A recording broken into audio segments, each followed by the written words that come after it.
billion in damages from the BBC. Joining us to discuss is Mike Leon, host of the Can We Please Talk podcast. And we have Tony Kinnett, national correspondent at the Daily Signal and host of the Tony Kinnett Cast radio show and podcast. So first of all, good to see you guys. As always, Tony, I'll start with you today. Now, the BBC is splicing two separate parts of President Trump's speech together on January 6, 2021. The walk to the Capitol line, right, with fight like hell while omitting the peacefully and patriotically part. Do you consider that at all defamation? Yeah, in the editorial sense and in the journalistic world, that is defamation. When I'm writing an article and I want to bridge 2 points together that I think that someone has made, and then they are finishing a thought, you put an ellipses there, those magical 3 dots that our parents think are excellent punctuation on Facebook. And those are bridging those 2 particular thoughts together. And that ellipses is there so that I am not trying to insinuate that a quote was made that was not. The BBC didn't play, for example, maybe a whip pan effect in which the screen swipes to the left and then plays maybe a whoosh sound effect to indicate time has passed, and then concluding that thought later. They bridged those words together as though the President of the United States was finishing that thought. And to add insult to injury, which really gives a lot of weight to a defamation case per se in this instance, it was clear that the language that they cut out in the middle of those 2 particular statements or those 2 clauses in the sentence were going directly against the implication made by cutting the clips out. So in this instance, it does appear to be a pretty clear-cut case of defamation. And I agree with a lot of other legal experts on the left and right who have said it's probably best that BBC settles in this instance. Okay, so Mike, what Tony described, did that harm Trump's reputation? No, I think the day's events harmed Trump's reputation, but good afternoon to see you guys first and foremost. But let's go back to something Tony said there, because he is right about the editorial process. So, I work for the Legal Podcast Network as an anchor, deal a lot with trial attorneys. And one of the big topics when you're talking about this, especially claims of trying to prove what Tony was mentioning, what the president's alleging in this suit about defamation, is that the evidence that's going to be introduced is the unedited version of this, right? So if we see the unedited version full end to end, and to Tony's point, the president finishes a thought at the end of that sentence, and that's wiped out with no transitional, period, let's call it for lack of a better term, to show that this happened in this instance versus that happening in that instance. That's clear cut, like he just said. I think any lawyer that has done defamation, libel suits, slanders, et cetera, would say that's the first piece of evidence that we're going to ask for, is the entire sequence of the speech, and then we're going to show it in its entirety and what was intended versus what was actually played on BBC's airwaves. But in terms of, there are other things that you could have criticized Trump about language-wise from that day, whether it be tweets leading up to it, whether it be other things that he said on that day, whether it be what Mark Meadows, what was said to him, what Kevin McCarthy was said to, and the reports from that. There are other things from that day. They didn't have to necessarily edit a video to make it sound like, or at least give the appearance of what they were trying to push from a narrative perspective. Okay, Tony, your response to Mike saying that this did not harm his reputation, and what was President Trump's core rhetoric that day, his actions? So a couple of things. First of all, I would disagree with Mike that the statement harming Trump's reputation, again, if they were just trying to report the truth, if there wasn't any kind of political motive to damage the president's reputation, airing this right before the 2024 November election, then they would have just used one of the other statements throughout the day, and then they would have run with it. But there was some clear editing in this case, which does bring into question motive and timing. And again, whether or not the president has earned a reputation or not on that day, which, to answer the latter part of the question to Don, and then in second part to Mike here, yeah, I don't think that the president's behavior on that day was good whatsoever. I think that he was issuing a lot of complaints, that he was questioning a lot of things, some of which have come true now, some of which have not. Of course, there's also the massive scandal around Nancy Pelosi and the National Guard and whether or not this was or wasn't done. But in that instance, when an outlet like BBC chooses right before the election to cut and edit footage in order to paint something extra, like they're really going to nail it home so there's no other possible conclusion that you could draw, that gets into the putting your hand artificially on the scale in a way that isn't legal, at least with the BBC's licenses to exist as a corporation also here in the United States. And what does that mean? The president was wonderful and smelled of roses on January 6th? No, absolutely not. That's a separate issue. Okay, Mike, the lawsuit accuses the BBC of trying to influence the 2024 election. Your comments on that? Yeah, well, I mean, again, I think this is something BBC's lawyers would try to prove in court, and maybe it's to the detriment of what their viewership is in the marketplace, because I could tell you just right now, just if you look at Adweek's ratings, where BBC News would rank with respect to the top, let's say, 25 networks out there, from News Nation, Fox News, MSNBC, MS Now, Newsmax, OAN. I think BBC is further down the list, right? Because of the appearance, right? It's from England. Like, their network is far better reach over in London. So I think that's something that their lawyers would potentially argue in court. Whether or not it tried to influence the 2024 election, again, the biggest question is, what was the narrative that was trying to be formed that day by the executive producers, senior producers, whatever it is that were working on the show?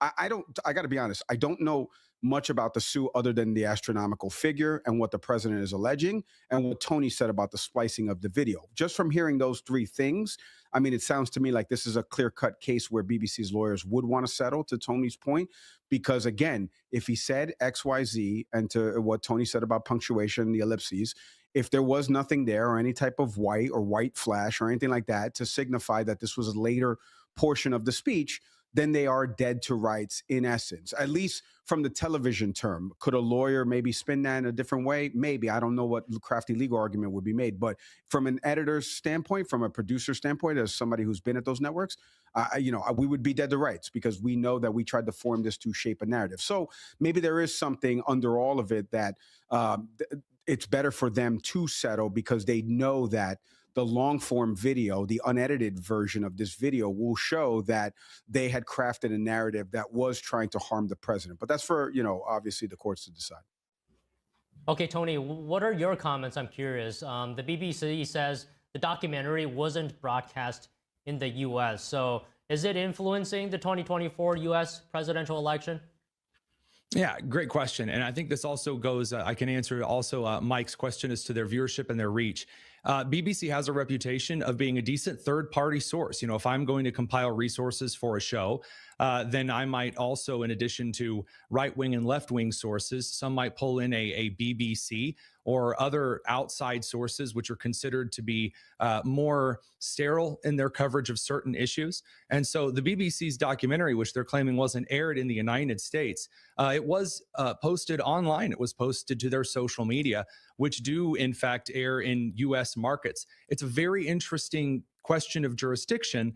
If I, over in my country, try to maybe shift the balance of power in a particular political election, and then someone sees it from another jurisdiction, even if it's not on FCC-regulated spectrum air, does that count?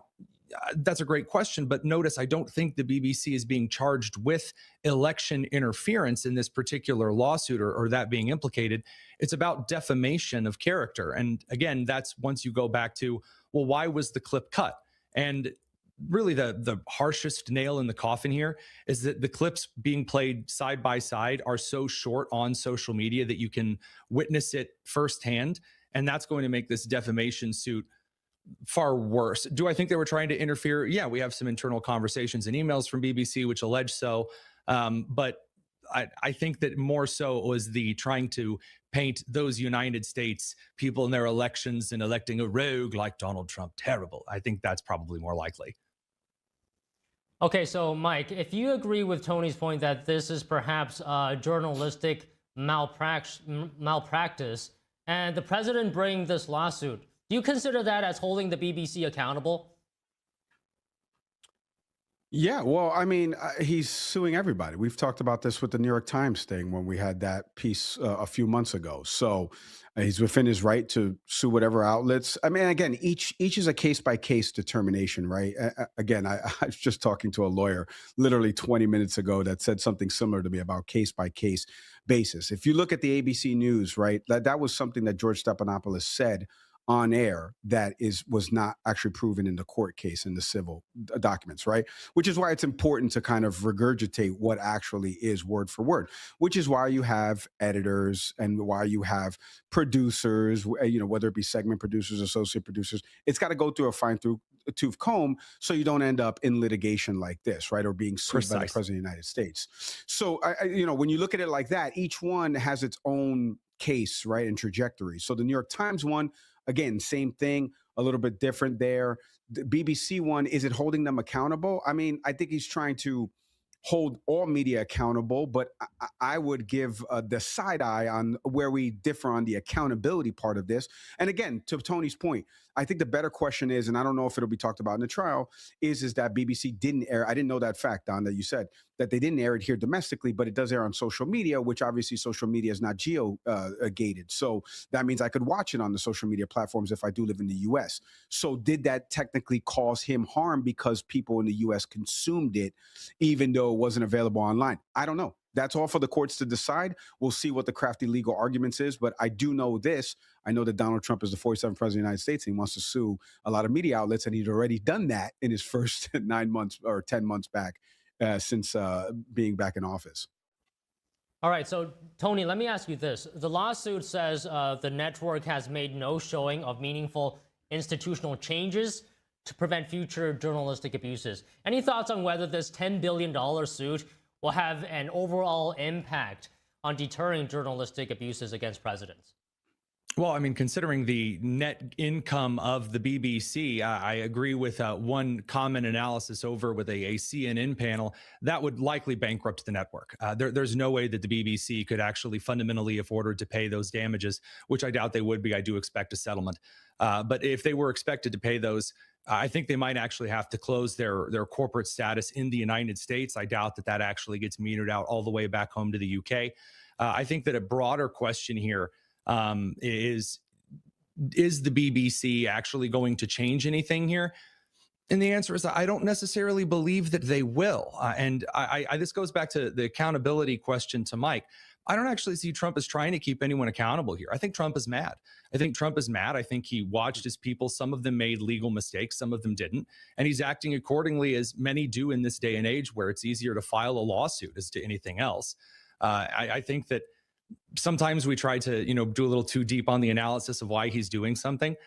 The man's mad. And again, what was done was particularly egregious. That spites him. He has legal recourse. And so if he has the chess pieces on the board, play ball, to mix the metaphors. Okay, Mike, let me just get your final thoughts here. You said Trump is suing everybody. Do you think that these lawsuits perhaps act as a deterrent to, media bias or media malpractice of that sort? Yeah, well, first off, I mean, media outlets should already be combing through things, with a fine-tooth comb, because you could end up in a situation like this. But I think, Michael Eric Dyson once upon a time told me, I hate to be incredibly reductive, but XYZ. And to Tony's point, I mean, there's only one thing you can reduce this to. It's that Trump is mad. I don't agree with some of the things that Tony said there about why he's mad, because we all saw what happened on January 6th. I hate that everyone has a subject to interpretation type thing about this. But be that as it may, the coverage from BBC News and splicing things together, again, I'm a producer. I get it, right? Trump, if we've seen any of these speeches, he rambles, he plays the greatest hits. You're trying to cut a couple things together to make it sound and form, at least harping on the key sentiments that he was trying to reflect of that day so you can push it out. We're all trying to get engaging content. We're not trying to get boring content where Trump rambles on and on and on. We've all seen it. This is not a hot take hour. This is all like we've seen right. it. The man as is the function of any speech. Producer. Right. Exactly right. So you're trying to expedite the process so you don't lose the audience, to sleeping pills, right? So be that as it may, now we're pushing out this content. They're going to have to show in a court that, well, actually, let me show you what the unedited version looks like. So to answer your question, Don, again, is it an accountability thing? I think he's just mad. He's suing everybody. But I think each case has its own merit, and each case at least has given outlets the ability to kind of look and say, what was wrong? What was done wrong in that case by ABC News? What was done wrong in this case by New York Times? What was done wrong in this case by BBC News? And let's make sure that funnels to the rest of the newsroom so we don't repeat those mistakes, so we don't end up in court. Sounds good. And I think we can leave it there for this week. Thank you very much to you both, Tony, Mike. Thanks, guys. Thank you, guys. The suspect who killed 2 students and wounded 9 others at Brown University remains at large. The FBI is offering a reward